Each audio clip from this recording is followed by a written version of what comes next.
میرے پیارے آقا صلی اللہ تعالی علیہ وسلم کے پیارے دیوانوں، اب آئیے احادیث کی روشنی کے اندر اللہ عز و جل کے مقبول بندوں کی دوستی کی فضیلت کے حوالے سے کچھ باتیں میں عرض کروں تاکہ آپ محسوس کر سکیں کہ اللہ والوں کی دوستی کتنی مفید ہے، غوث پاک کی محبت کتنی کام آئے گی، غریب نواز کی محبت کتنی کام آئے گی، مخدوم سمنا کی محبت کتنی کام آئے گی، امام عشق و محبت کی محبت کتنی کام آئے گی، صحابہ کرام کی محبت کتنی کام آئے گی، خلفائے راشدین کی محبت کتنی کام آئے گی۔ آئیے میں آپ کو سمجھاتا ہوا چلوں، میرے پیارے آقا صلی اللہ علیہ وسلم کے پیارے دیوانوں، صحابہ کا مجمع تھا، رسول اعظم صلی اللہ علیہ وسلم تشریف فرماتے، میرے آقا صلی اللہ علیہ وسلم نے صحابہ سے سوال پوچھا، کیا تم جانتے ہو؟ کبھی حضور خود ہی سوال کرتے اور خود ہی جواب بھی دے دیا کرتے، تو صحابہ کا مجمع تھا، آقا کریم صلی اللہ علیہ وسلم نے فرمایا کیا تم جانتے ہو حل تدرکو؟ اور پھر آگے حضور صلی اللہ علیہ وسلم نے فرمایا ایُّ الاعمال احب الی اللہ، کون سا عمل اللہ کو سب سے زیادہ پسند ہے؟ اے میرے صحابیوں تم جانتے ہو؟ اگر یہ سوال اس وقت کے مجمع میں کوئی کسی سے کرے اور پوچھے کہ لوگوں بتاؤ کون سا عمل اللہ کو سب سے زیادہ پسند ہے، تو لوگ یہی جواب دیں گے نماز روزہ کلمہ حج و زکوٰۃ، یہی بتائیں گے۔ تو جب رسول اعظم صلی اللہ علیہ وسلم نے یہ سوال کیا تو حدیث مبارکہ میں موجود ہے، صحابی کا نام نہیں آیا، قال قائل،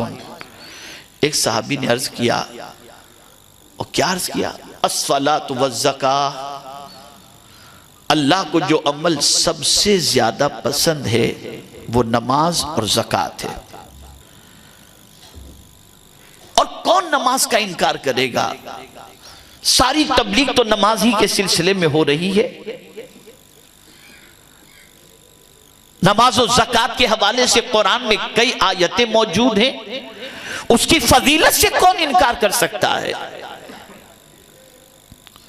پھر ایک صحابی کھڑے ہوئے،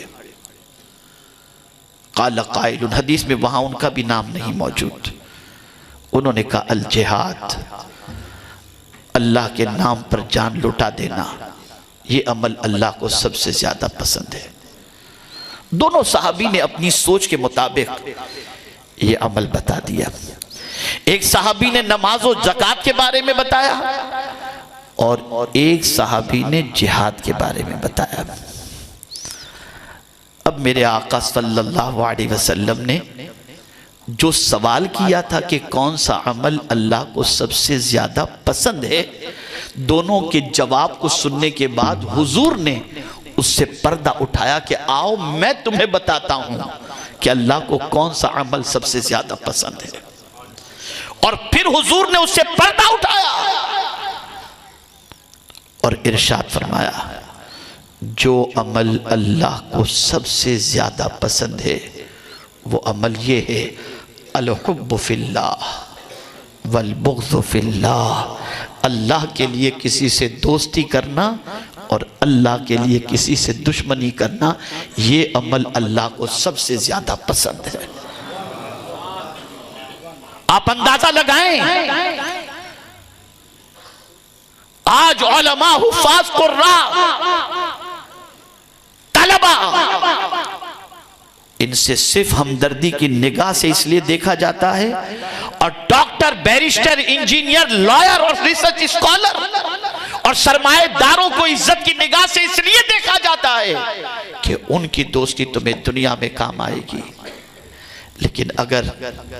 اللہ کے رسول کا یہ ارشاد پیش نظر ہوتا تو تمہارے دل میں یہ بات آتی ہے عالم سے دوستی کرو کہ اس کی دوستی کی بنیاد پر اس کے پیچھے نماز پڑھنے سے 70 گنا ثواب زیادہ ہمیں نصیب ہو جائے گا، حافظ سے دوستی کرو کہ مرنے کے بعد ہم پر ایصال ثواب کرے گا۔ یہ ساری چیزیں دل و دماغ کے اندر ہوتی، ہم نے مال کی بنیاد پر دوستی تو کی، اعمال کی بنیاد پر دوستی نہیں کی۔ اور اے رسول اعظم صلی اللہ علیہ وسلم کے دیوانوں، اسی لیے ولی کی ڈیفینیشن میں جب رسول اعظم نے فرمایا تو یہی تو فرمایا اللہ کا ولی وہ ہے جسے دیکھو تو خدا یاد آ جائے، خدا یاد آ جائے۔